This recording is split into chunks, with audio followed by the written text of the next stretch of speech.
to tell you a little internal family secret in our family. My wife, as I said, 40 years, brilliant teacher, administrator, principal, central office administrator. She says, dear, you're retired. I think this will be great for you. She says, but don't expect to succeed. And I said, well, I love you too, dear, but still.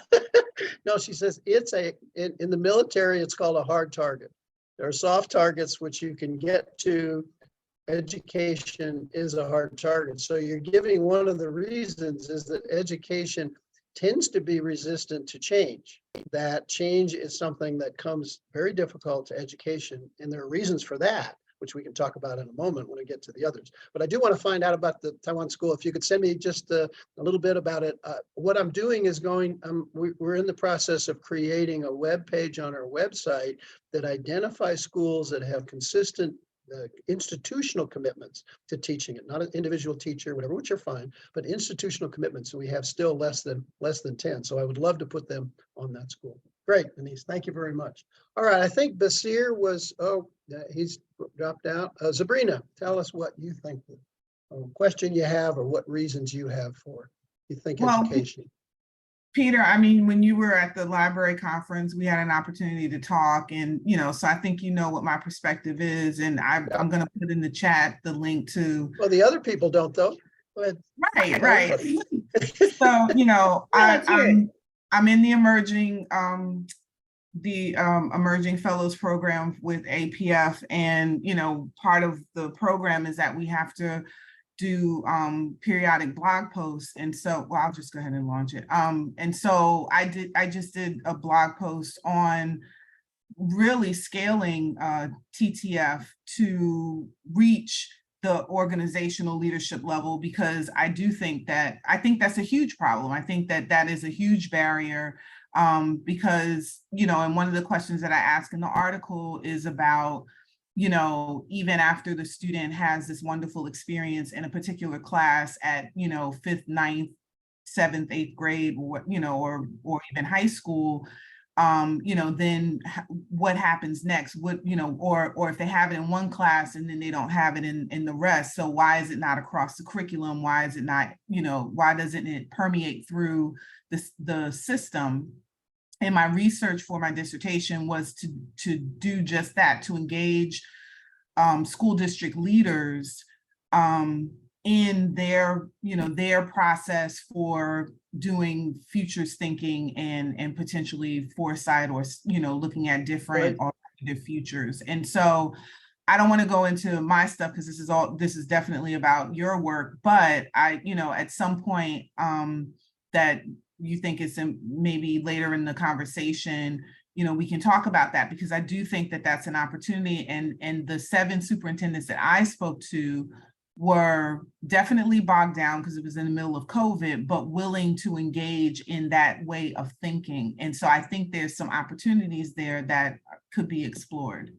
That's great, Sabrina. Thank you. Yes, I know we talked about it. It was wonderful talking about it. I still have yet to read your dissertation. I think you sent it to me. So I need to get back to that, and we should publish something on that, what senior leaders think about this, because what my experience was, as I said, almost everybody, I would say universally, the 20 administrators that I talked to, these were not superintendents, they were mid-level central office administrators, every single one said this is a good idea. Only one did anything about it. So it's a much different, I think, in education, and we'll talk about, I have some reasons that I'm going to show on the screen here in just a second. So let me turn to some other people. We've had Denisa and Sabrina. Basir, tell us why you think schools don't have as much futures as they have. Well, it's as you all have said, resistance, and as a former troublemaker student and a student with authority issues, as the teachers would call, and who turned out to be a trainer, probably. that was one of the wishes of my teachers. But my proposal is this: design an AI system that would train teachers beforehand, so kind of like a teacher boot camp through AI that will, I guess, teach certain competencies and skills, and kind of monitor how they engage, kind of like a virtualization or immersive reality. So that way, teachers have extensive practice, and they would make it second nature. Over. Thank you. Well, thank you, Basir. And that follows along. I didn't go on to what I think the future of Teach the Future is. That's a whole nother discussion. But one of the initiatives that we've adopted is to create package lessons. I mean, literally shrink wrap. You buy it. Here's a lesson on scenarios. Here's a lesson on this. Not teaching competencies so much. The insight that I got about 6 months ago was that schools will buy curriculum materials more than they will create them. You would think that there would be a development process within the district. No, if they can buy it, they will do it. So I don't know that it's an AI for competencies. It's just lessons. And we're literally creating 5 to 10 minute videos with supplementary materials. You can show this in a class. And that will be a way of introducing futures thinking.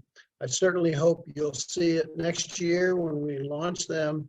I have to record a lot before that time, but I think next year would be about the time when you begin to see those.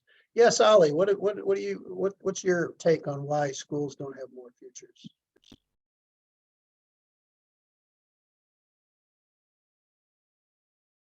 You're muted still, Ali. You're still muted. Can you hear me now? Great. I can Okay, hear good. you now. Thank you. Yeah, thank you for such this good question, like challenging, because I passed my PhD as the title of future study and foresight in my country, Iran. It was with less resources. So that's why I went to Taiwan. I went to Turku, University of Finland, passed lots of courses. I went to Denmark Technical University. I went anywhere. Like the thing that I found that I couldn't find it like the complete package of the portfolio of anything. I was in Finland, they taught me like epistemology. In Denmark, they taught like strategy foresight, like corporate foresight, this kind of thing related to the corporate. In Taiwan, it was based on like education, it's kind of like social thing.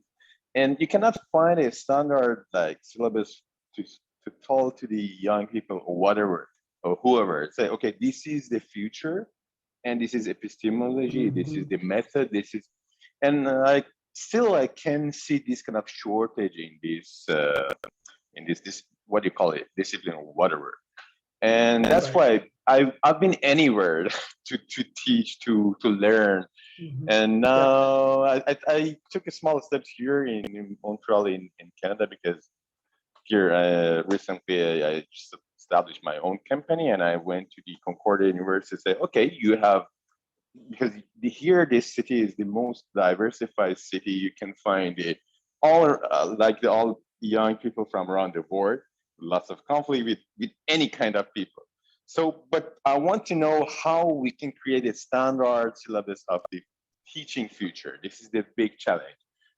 Thank you. Okay, so what you pointed to, and we're still talking about reasons, most people think of futures as an inherently adult activity and inherently a corporate or government policy activity.